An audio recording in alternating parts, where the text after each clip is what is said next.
dinheiro tudo é fácil, né? Com dinheiro, cara, é bom demais jogar.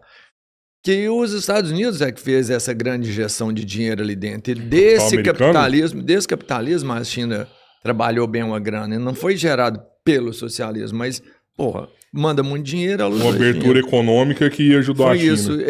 Quem fez a abertura econômica? Então, o que é esse caminho? O que disso aí a gente aproveita e o que não? Primeiro, vamos lá.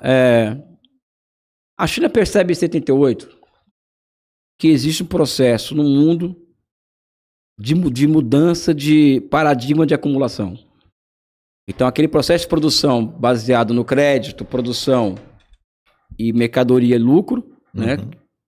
E estava sendo substituída por uma dinâmica de acumulação baseada na finança, né? Que é isso que a gente vê aqui, bolsa de valores, derivativos, essa coisa. Isso passou a ser a lógica dominante do sistema, a partir da década de 70. E a partir dessa lógica, milhares de cadeias produtivas estavam buscando lugares para reprodução dos Estados Unidos, Europa e Japão, procurando lugar no mundo para se reproduzir. A China se candidata a isso. Venham para cá, produzam aqui, né? Evidentemente, vocês vão vir para cá e vocês serão regulados. Não vai ser como no Brasil, na década de 90, por exemplo. Vem para cá nos salvar e eles vinham para cá. A empresa entrava aqui, comprava a brasileira e depois fechava e ia embora, né? Vocês vêm para cá, vocês vão ter regras para operarem no Brasil, na China, em troca de tecnologia, em troca de técnicas de administração. Estados Unidos vai abrir 300 mil vagas para estudantes chineses. Então, os chineses foram estudar no mundo inteiro, né? Então, o que acontece? Foda, hein? A China se transformou em uma grande plataforma de exportações de empresas multinacionais. Isso é fato, né? Mas isso é uma estratégia do Partido Comunista. Não foi uma obra dos americanos, uma obra dos japoneses, foi uma obra de uma estratégia política muito bem sucedida, né? E isso demanda... Oferta e demanda. Não é nem oferta, não é uma questão de oferta e demanda, é uma questão do seguinte, eu monto uma estratégia... Primeiro que isso é ciência e arte, né? Sim. Montar uma grande estratégia nacional de desenvolvimento. Estou vendo o mundo aqui operando dessa forma. Eu estou atrasado em relação a todo mundo. Eu estou falando para todo mundo que o meu sistema, que é o socialismo, ele é superior e melhor que todo mundo. Só que eu sou mais pobre que Taiwan. Eu sou mais pobre que o Japão. Eu sou mais pobre que o Brasil. A China era o país menos industrial que o Brasil na década de 80, né? Então eles viram essa oportunidade de adensar suas cadeias produtivas a partir da indigenização, da internalização de cadeias produtivas estrangeiras e aproveitaram disso. Agora, quando vamos observar os números, né, o capital estrangeiro na China nunca correspondeu aos seus investimentos, chamado que 5% do PIB. Como que é isso? Como que foi o capital estrangeiro? 5% foi o máximo lá. Nunca passou disso. Entra no site do Banco Mundial aí, investimento estrangeiro direto. É muito fácil encontrar na internet. O World Bank é Foreign Direct Investment, tá lá, investimento estrangeiro direto, China, Banco Mundial, vai aparecer a porcentagem ali do quanto que entrava por ano em relação ao PIB. Nunca passou de 5%. Eu duvido que tenha passado de 20%. Você vai falar para mim, como muitos dizem, que a China é um modelo exportador, né? O que não é verdade, tá?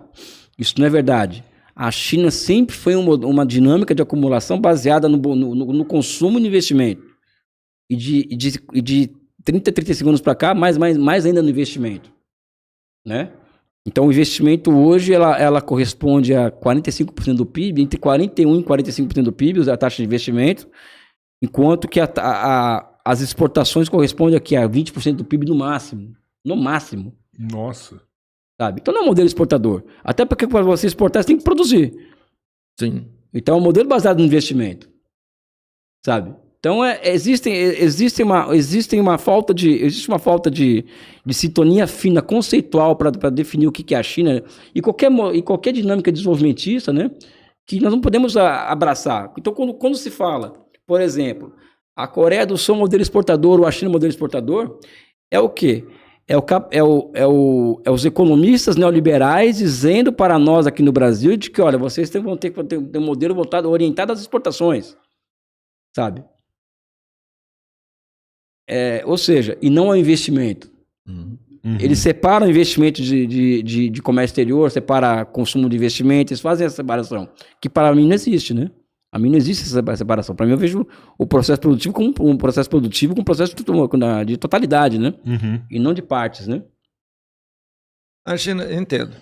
Você acha a China hoje, por exemplo, um dos grandes parceiros que ela tem desde sempre é a Rússia, ali do lado e tudo mais, né? Os Estados Unidos tentam uma aproximação com a Rússia. Isso atrapalharia a China? É uma pergunta que eu tenho... Não sei se você viu, se você enxerga isso. Sim, estou acompanhando a questão do Trump com o Putin ali. A questão é a seguinte, é que chegaram tarde, né? Essa que é a questão. A Rússia está sendo humilhada pelo Ocidente desde a década de 90. Humilhada mesmo. Todas as demandas russas elas foram sendo proteladas, sendo que a principal demanda russa seria o da não expansão da OTAN até as suas fronteiras. Essa é a grande... Olha, façam o que vocês quiserem, menos chegarem nas minhas fronteiras. Chegaram. Então a Rússia passou por um processo de 30 anos de humilhação por parte do Ocidente. Né? Então os russos não confiam nos americanos. Ao lado disso... Só o Putin confia, não? Não. Putin o cara foi do KGB, meu amigo. Vai confiar em quem o cara desse? Confia nem na mãe dele. Putin confia nos americanos. Não. Cadê a mãe do Putin? Tá amarrado ali no canto, ela entrega o... Não, mas é só, amigo. Deixa eu te falar de onde que eu tirei. Eles são de um grupo secreto, onde os dois são do mesmo grupo lá, secreto. É isso aí. Entreguei de onde eu descobri a informação. E Trump da mesma sociedade secreta. Café e energético. Só aqui. Quero ver você dormir hoje. Quer mais? Quer mais café? Não. Uma Coca-Cola agora. Não. Tem energético. Daqui a pouco eu dou uma Coca-Cola. Tem aí, a hora que você quiser. Enquanto isso, a Rússia e a China estava aumentando a sua intimidade mútua de forma muito impressionante. Confiabilidade mesmo, você fala. Vamos pegar aqui no concreto, né? O que existe entre a Rússia... Primeiro que eu advogo a tese de que a Rússia é uma extensão do território econômico chinês e a China é uma extensão do território econômico russo. Porque são milhares de projetos em conjunto. Milhares de projetos. Não é um projeto ou dois projetos, são milhares de projetos em conjunto. Em todos os setores de economia. Todos. São ramificados ali dentro, um com o outro mesmo. Totalmente. Então, como você vai promover um decoupling entre esses dois países? É quase impossível isso. É quase impossível. E ainda mais porque Xi Jinping e Putin não confiam no ocidental. O Xi Jinping não conversa com o ocidental. O presidente chinês, ele tem o hábito de conversar com poucos ocidentais. Poucos. Eu ia citar alguns que ele conversa, não é possível. Não, eu converso com o Robert Lawrence Kuhn, né? Conversava com o Henry Kissinger, mas não tem um hábito, porque não confia, não gosta. São desconfiados.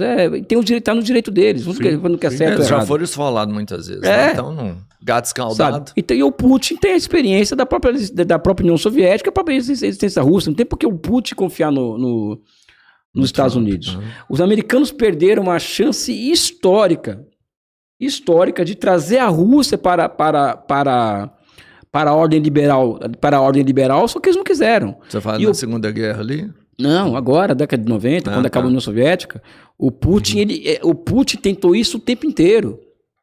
Quando, inclusive, ele é solidário aos Estados Unidos quando tem o ataque às Torres Gêmeas, por exemplo. A Rússia tolera a invasão do Iraque nas suas fronteiras em 2003. É verdade. Sabe? Então, proximidade. O Putin buscou o tempo inteiro proximidade. E a resposta sempre foi qual? Não. Não gostamos de vocês. Não. Na palavra, não, a gente é amigo e tal. Mas na prática era patrocínio de Revolução Colorida na Ucrânia, na Geórgia, expansão da OTAN às suas fronteiras, entendeu? Sabe? Revolução Colorida só vem a nós, foi o vento virou, né? Revolução Colorida, o vento virou. Pra caralho. Só vem a nós. Não acho que seja assim, não. Então essa é a situação colocada a Rússia, né? E a Rússia, pior, né? Ela derrotou a OTAN na guerra. O fato é que os Estados Unidos vão ter que assumir. Eles querem acelerar o fim da guerra porque eles querem apagar mais essa mancha, porque eles foram derrotados na Ucrânia. Mas a OTAN não entrou na guerra. A OTAN entrou na guerra? Tá, entrou com tropa, né?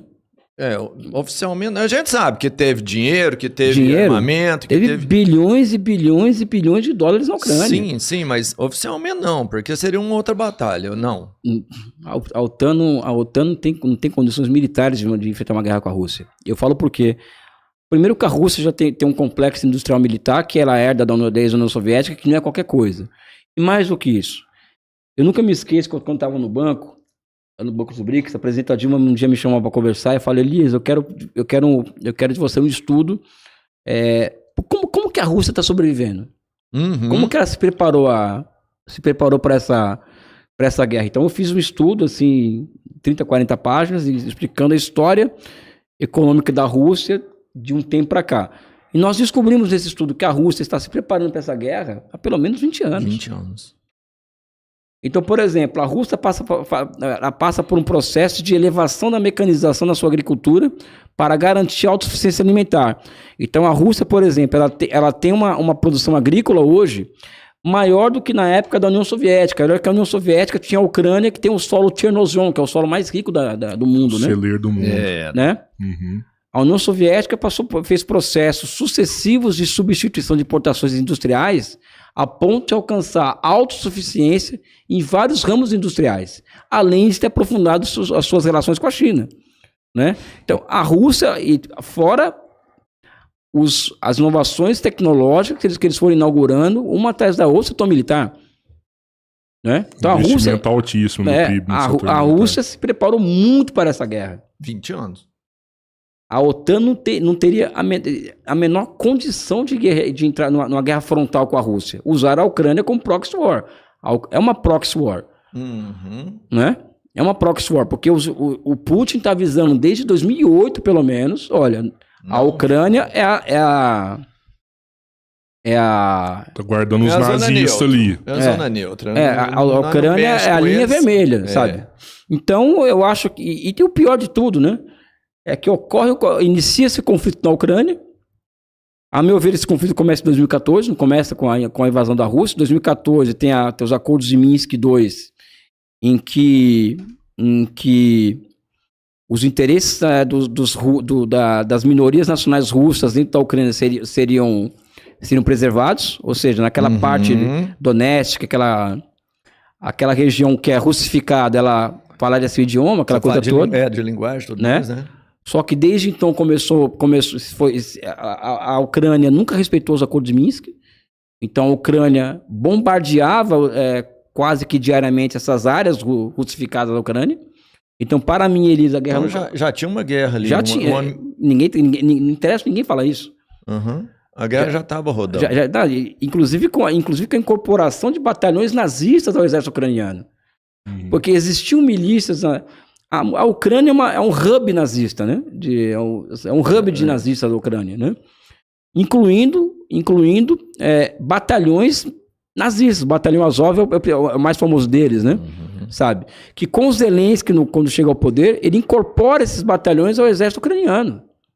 E são esses batalhões que dão combate a essas minorias russas no leste do país.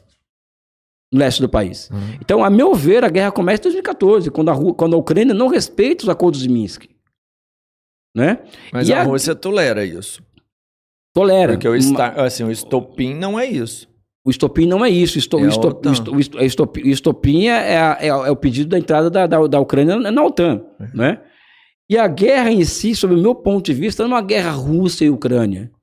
Eu acho que é muito simplista observar aquele fenômeno dessa forma, que é a guerra da Rússia contra a Ucrânia. E sim, eu vejo que é uma rebelião militar da Rússia contra a ordem liberal mundial, que é uma ordem liberal que joga contra ela o tempo inteiro.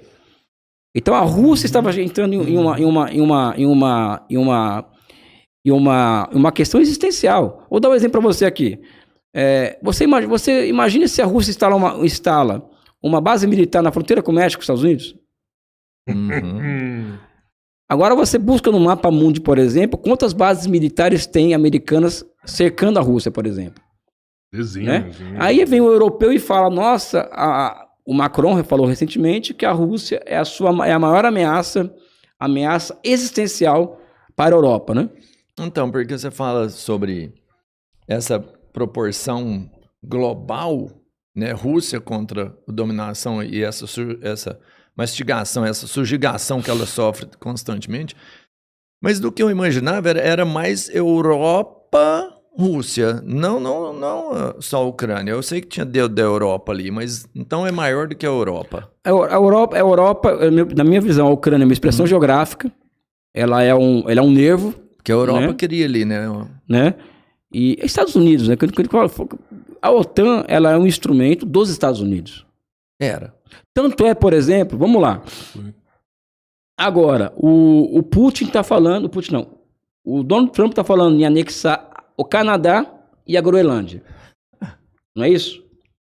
Não é papo não. Mas vamos lá. A OTAN não é feita para defender os seus próprios... Isso. Você está vendo alguém da OTAN se pronunciar sobre isso? Não. Tinha na hora, né? Opa. Não, por quê? Porque a OTAN ela é um instrumento a serviço dos desígnios imperiais do seu maior associado, que é os Estados Unidos. Então não haveria expansão da OTAN para as fronteiras da Rússia sem a anuência dos Estados Unidos. E, aliás, a Angela Merkel era uma aliada do Putin, inclusive. A Angela Merkel sempre divertiu as lideranças americanas sobre olha, vocês estão errados. Estão arrumando para a cabeça. Isso não vai dar certo. Né? E tem aquele discurso histórico do Putin na Conferência de Segurança de Munique em 2008 que deixa muito claro isso, né? Quais são as linhas vermelhas da Rússia. E ninguém levou a sério a Rússia. Então a Rússia se viu sob uma ameaça existencial. Né? E que é o direito dela inclusive, né? A Rússia está preparada para a guerra. Claro, pô. Ele era parte da articulação para a guerra. Totalmente. Implantado. A Rússia estava preparada para a guerra e a China também? Eu acho que está se preparando. Os caras falaram lá, né? Pode vir guerra fiscal, pode vir a guerra que quiser que eu tô pronto. Sim. Mas será que eles estão se preparando há muito tempo já? Também. A China não é uma sociedade militarizada como os Estados Unidos. Ela não é. Mas que ela está se preparando para... Aliás, ela se prepara para o tempo inteiro para não ter a guerra, né? Você pode perceber que a China tem uma postura ultra low profile em tudo que ela faz. Né? Mas é um país que se observar ameaçado existencialmente como a Rússia está, ela vai reagir também. Você acha que o chinês é pacífico nesse ponto assim? Tipo, tô aqui garantindo o meu e só não vem da pitaca aqui no que eu tô fazendo. É o que eu falo, a China é uma civilização que tem 5 mil anos de idade, é uma civilização cujas tribos, as nômades, aquelas milhares de famílias camponesas se assentam em 2 grandes vales férteis, o Rio Yangtze e o Rio Amarelo, né? E a característica daquele ambiente natural é que muita terra e muita água. Então, ali o excedente de produção, a necessidade o trabalho necessário para se alcançar o excedente era muito menor do que em lugares do mundo como o Mediterrâneo Oriental, em que o ser humano era muito... A natureza era muito hostil com o ser humano. Então, dali surge, por conta desse ambiente natural, filosofias tolerantes e civilizatórias, como o confucionismo, o taoísmo. Né? Então, a China é um país que, por conta dessas filosofias, ela sempre foi um país, uma potência não beligerante. Né? E a China só foi uma potência expansionista quando foi governada por dinastias não chinesas, como Manchu e Mongol. Uhum. Então, não existe um histórico da China ser um país imperialista, de ser um país que quer dominar o mundo, que tem ambições mundiais de controle do mundo. Até porque o custo de ser hegemon é muito alto. E os chineses não querem bancar com esse custo. É evidente que a China vai alcançar uma posição em que ela vai ter dedo nos destinos da humanidade. Sim, agora, ela dominar a humanidade como os americanos tentam fazer hoje, impor seus valores... Isso, eu não vejo a China fazer isso. Mas existem responsabilidades quando você atinge uma hegemonia, né? Eu acho que é isso que os chineses, inclusive, fazem, né? Tanto é que ela lança, por exemplo, iniciativas globais, como, por exemplo, agora, ela lançou há 2 anos atrás, essa semana fez aniversário, a iniciativa global pela civilização global. O que é essa iniciativa global? É uma iniciativa que busca dar aso e dar vazão a filosofias, a tolerância entre as civilizações. Os valores de tolerância entre as civilizações têm que se colocar acima de jogos de soma zero, por exemplo. Né? Então a China lança essas iniciativas. Tanto é que a China, todo dia, chega milhares de delegações estrangeiras para conhecer a China, pago pelo governo chinês, financiado pelo governo chinês, para conhecer o país. A China é aberta. Se eu quiser mudar para lá e empreender, pode? Pode. Por quanto tempo? Quanto que eu tenho que pagar lá? Não sei. Aí tem a carga tributária. Porque é isso, porque você falar o idioma dos caras lá e conseguir viver lá, mas né? acho que porque a gente vê assim, uma explosão de gente. É negócio. É negócio. Você ir pra China é negócio. Se eu for pra lá, é bom. É. Você acha que eles têm preocupação com a renda média universal, assim, atingindo a hegemonia? Como assim? Avanço de automação, né? Avanço do capitalismo. E a automação aí vai né? tomar os empregos da maioria das pessoas, né? Provavelmente a China vai ter esse que é o desafio, porque a China, por exemplo, ela é um estado tão racionalizado, ou seja, um estado que a ciência joga um papel muito grande na sua reprodução. A ciência tem um